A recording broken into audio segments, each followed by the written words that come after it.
لو لسه بترمي قشر المانجا ومش بتستفيدي منه، تعالوا بقى اقول لكم انا عملته ازاي النهارده واستفدنا بقشر المانجا. ما رميتش ولا اي حاجه من القشر. بصوا القوام بتاع المانجا، شايفين القوام؟ شايفين القطعه دي؟ العصير ما شاء الله تقيل. عملته بكل سهوله. طبعا احنا في موسم المانجا وكلنا عندنا مانجا. هاتي حبايتين مانجا بقى وتعالوا اقول لكم نعمل ازاي احلى عصير مانجا. هي طريقتها سهله جدا بس هي فيها تكه بسيطه قوي هعملها معاكم النهارده. اول حاجه انا المانجا بجيب، اما باجي اعمل المانجا عصير بجيب اللي هي المانجا السكري دي بتبقى احلى مانجا في العصير. وابتدي كده اقشر المانجا وانزل بالقشر بتاعها كده. هاخد القشر بس بالشكل ده كده. دي مانجا طبعا انا مفرزاها. عايزه تستخدمي مانجا طازه استخدمي اللي تحبيه المتاح عندك استخدميه.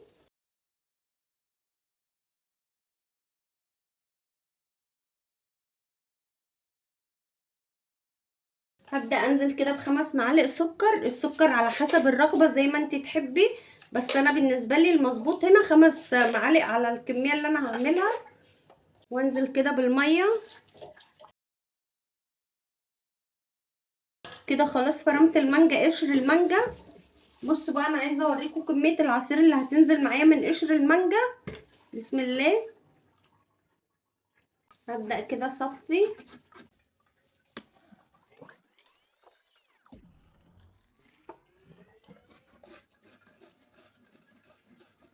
بصوا ما شاء الله من كمية القشر اللي كانت بتترمي عملت معايا عصير قد ايه. وابدأ بقى كده اقطعها بالسكينة.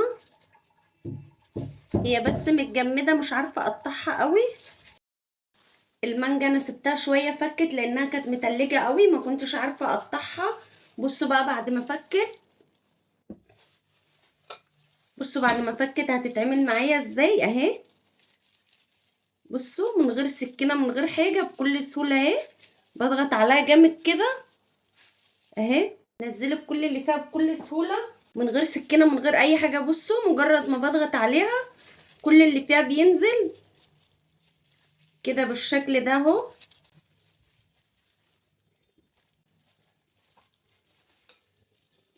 يا اما تعملي المانجا تهرسيها بايدك كده، يا اما بهرسة البطاطس او بشوكة وتبتدي تهرسي المانجا جامد. تضغطي عليها كده يعني لو في قطع ولا حاجة تبتدي تعصريها كده بايديكي او بهرسة البطاطس. هحط بقى هنا شوية كده عصير تاني. هحط بقى شوية تلج كده 5 6 مكعبات ما تكترش عشان ما تخفهاش. هبدأ انزل بقى كده بشوية من اللي انا مقطعاه بقطع ده. لفة واحدة وثانية واحدة وتقومي فاصلة على طول. بس كده. عايزين نحافظ على القطع اللي هنا في الخلاط. هبتدي بقى انزل كده بالعصير. بصوا ما شاء الله من 4 حبات مانجا بس بالقشر عملنا كمية قد ايه. هنزل بقى هنا كده بالقطع اللي انا هرستها دي. بصوا بقى القطع اللي هتنزل من العصير ما شاء الله. بصوا شايفين؟ شايفين القطع حلوة قوي. هبدأ بقى اصب العصير.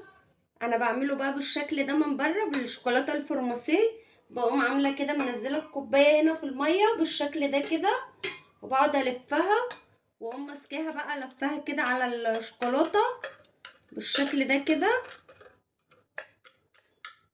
لو عندك عسل ابيض ممكن برضو تعملي حز الكوبايه بالعسل الابيض وتثبتيها بالشوكولاته الفرماسيه بتبقى حلوه برضو، بس انا ما عنديش حاليا. كده بالشكل ده كده هي للمنظر مش اكتر. ابتدي بقى انزل كده بالعصير المانجا. حابه برضه اوريكم قطع المانجا. بصوا شايفين القطع ما شاء الله جميله قوي.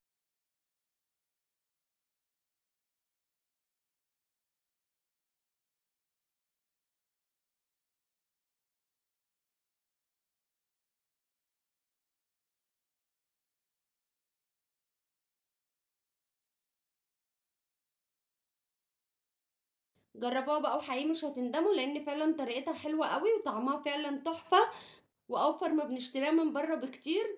اتمنى تكون الوصفة عجبتكم، ولو عجبتكم بقى لايك وشير، وما تنسوش تشتركوا في القناة عشان يوصلكوا كل جديد. اشوفكم بقى على خير في فيديو جديد.